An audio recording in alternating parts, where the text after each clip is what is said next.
My name is Ken Okoth. I'm Member of Parliament for Kibra Constituency, and I'm happy today to engage with you from Mbagathi High School in Kibra Constituency. It's a day school with a focus on the girls from Kibra. We want to make it accessible, affordable, and quality, center of quality and excellence that is accessible to the marginalized children of Kibra.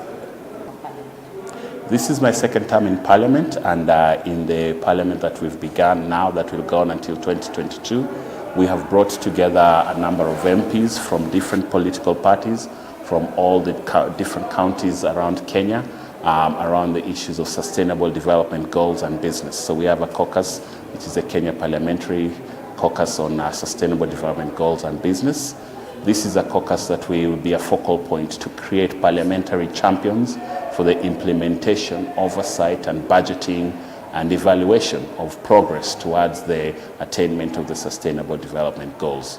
The caucus will also focus on advocacy and partnerships to make sure that voices of civil society and stakeholders are constantly being heard and are brought to the floor of the House and the corridor of Parliament to the relevant committees, and that parliamentarians can use their mandate from the Constitution and the people to push the SDG implementation agenda as far as possible. I think the SDGs are very progressive and very important. They rhyme a lot with our international obligations on other treaties, including the Convention on the Rights of the Child. If you look at our own Constitution, the articles on the rights of children, the socio-economic and cultural rights. So those are the philosophical and legal frameworks for me as an MP and a champion of children's rights to say what we have on paper is it becoming a reality. And are Kenyans aware, can demand from the demand side that the implementation and the realization of their rights and the promotion of their rights happens in the one place, and where it doesn't happen, can they call for accountability from the relevant state agencies and duty bearers to be held to task and progressively, but even as we say progressively, fast enough push for the realization of the rights of children as exists in our Constitution and all our international commitments.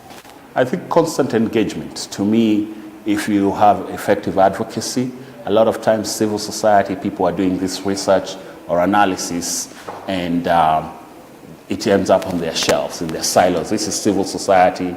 We create this knowledge, we complain about these issues and make these proposals, but they're talking to themselves.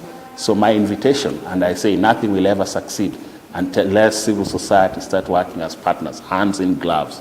And so the mistake is not on the MPs. The mistake is both sides. Civil society must come and work with parliamentarians, hands together, and make sure that the advantages of civil society in research and advocacy and knowledge bases and constant reminders, their specialization, helps members of parliament like myself to prioritize, and that we are aware. And then proactively we can use that knowledge to influence the policies, to vote on better budgets, to require the departments to be given increased fundings, and to really say, does it match? I'm thinking, even if you think on Mtoto Protocol, the addition to the African Convention, there is issues there about women's rights and women's facilitation for their jobs and production in agriculture, healthcare, and their needs. That's very linked because it's women who are primary caregivers of children. So if you're shortchanging even their mothers, children are going to be really shortchanged. So there is linkages, and my invitation is to say a partnership is the way forward. And SDG 16 is really about partnership, and 17 too. So let's keep talking, give us your information in the right time, let the dialogue be ongoing, let's review steps taken and what must be done through Parliament in terms of oversight, in terms of making the budget law every year, maybe even in terms of changing the finance bill, which is very important. How do we tax and what kinds of products do we tax?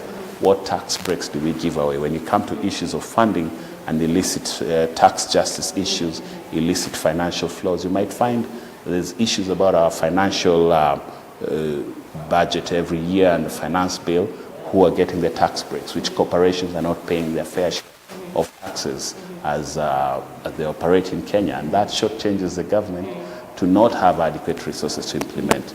But beyond that, there's also other governance issues, because funding is needed. But if funding that exists is misused, corruption, mismanagement, you name it, that also needs to be held accountable, because then it takes away from the pot of resources that should reach the children. The other part I would say is at the national level, you've got the senators and the members of parliament for the constituencies in the National Assembly. As we engage with them, we also need to engage with parliamentarians in the county assemblies, who are our members of the county assemblies, and the Council of Governors, because there's a lot of children's rights issues, right to food, right to housing, right to water. This sounds like the welfare of everybody, but the most vulnerable are the children. When you deny them clean water and the diseases they're exposed, you deny them food, malnutrition, and how it affects their development. All of that is actually a function that we must make sure you're very proactive and thoughtful and effective legislators, even at the county assembly level, that they are knowledgeable, that they're trained. So there's a capacity building and knowledge sharing that must be constant. You can't act on things you don't know. That, to me, I think has been the way many members are not as effective, and time runs very quickly. But members who are knowledgeable and effective can speak accurately to issues and can watch out to where to ask the question. When the big budget document comes, 200 or 300 pages, they'll know which lines to look for and say, that doesn't sound right. But if they don't know to look for it, it might be a line that gets 0. How do you end violence against children? How do you take care of homeless children who have been abandoned? How do you take care of children who are at risk of child marriage, genital mutilation, you name it, involvement in crime, organized gangs, all of those issues. We need that constant engagement. Yeah. I think that's a very good area of issues we need to think about. It doesn't always come to the front, but it's important. Public participation in general in this country, we are taking two or three steps ahead, but we're not where we need to be. And an aspect of that we really need to think about innovatively is even making sure that stakeholders like children are engaged in the public participation, engage with their leaders, and their voices are heard, whether it's members of county assemblies, governors, senators, you name it. And first step we're doing this year at the school, yes, it was mostly a function to celebrate the handing over for the children.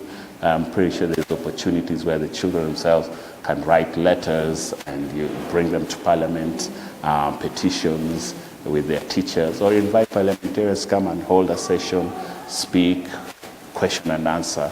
There's ways to be done. I think a key invitation, and I'm not sure which countries have done this, but if there's none that has done it, maybe Kenya can be the first to say the children's budget and a children-friendly budget. I didn't know Uganda has done it, so I'll be looking forward to read a sample and to see. You know, again, you can't do things you don't know. If I don't know they've ever done it in Uganda, why would I know to copy it? But now that I know, I'd like to see what the examples, and then we build upon it. It's a good idea. I see it, to me, it's new. So it's hard to commit to things that, I'd like to learn more, see the videos online, read the reports, the sessional paper before to say, all right, what would work for Kenya? I'm glad they did it in Uganda. I'd like to study that. And maybe we can do it better. Maybe we can adjust some of the things we do. But we are open, and the caucus is just getting started. So engage with us. Okay. When I think about the issues of children, I was raised Christian, and the least of us in our communities are the children. And whatever you do for the least of us, Jesus says you've done unto him. Let us do things for the children. Our children deserve the best. I believe that in Kibra, and that's why we're investing in CDF as a priority on education access. It's about education access, quality education. So we started the learning environment and infrastructure, to going to the ratios of teachers in the school, to making sure they have them, to looking for learning materials. And I'll continue to doing that. For older children who are in secondary and going post-secondary, giving them the financial support to pay part of their school fees, college bursaries. That is an important thing, so I'll remain committed around those issues. And the people of Kibra can expect we'll implement our strategic plan that we started in 2013. We had 2 high schools for children from Kibra, day schools, and we have now since been able to get 3 more high schools by 2018, and we have to get to 9 schools. So we are more than halfway there, and in the next 3 or 4 years, we hope to complete this year the school number 6, and we keep going. So I am confident we can keep working by 2022 to make sure all primary schools in Kibra public schools have a high school wing to guarantee 100% transition. For every child who's finishing primary school in Kibra, there's a desk for them to start high school. We said, how did we do it? We will take the money we have and we will use it. I mean, it's a commitment to work with ethics and integrity, to handle public finances with respect and fiduciary, appropriateness. The laws of Kenya talk about public finance management. And personally, for me as a leader, it's a question of setting the tone. Anti-corruption, priority in implementation, timelines of project implementation, cost effectiveness, so you don't have projects that take too long to do and the costs keep rising. It takes a lot of planning. If you don't plan, you'll fail, but we do take some planning. And we have had mistakes. By the way, it's not been easy.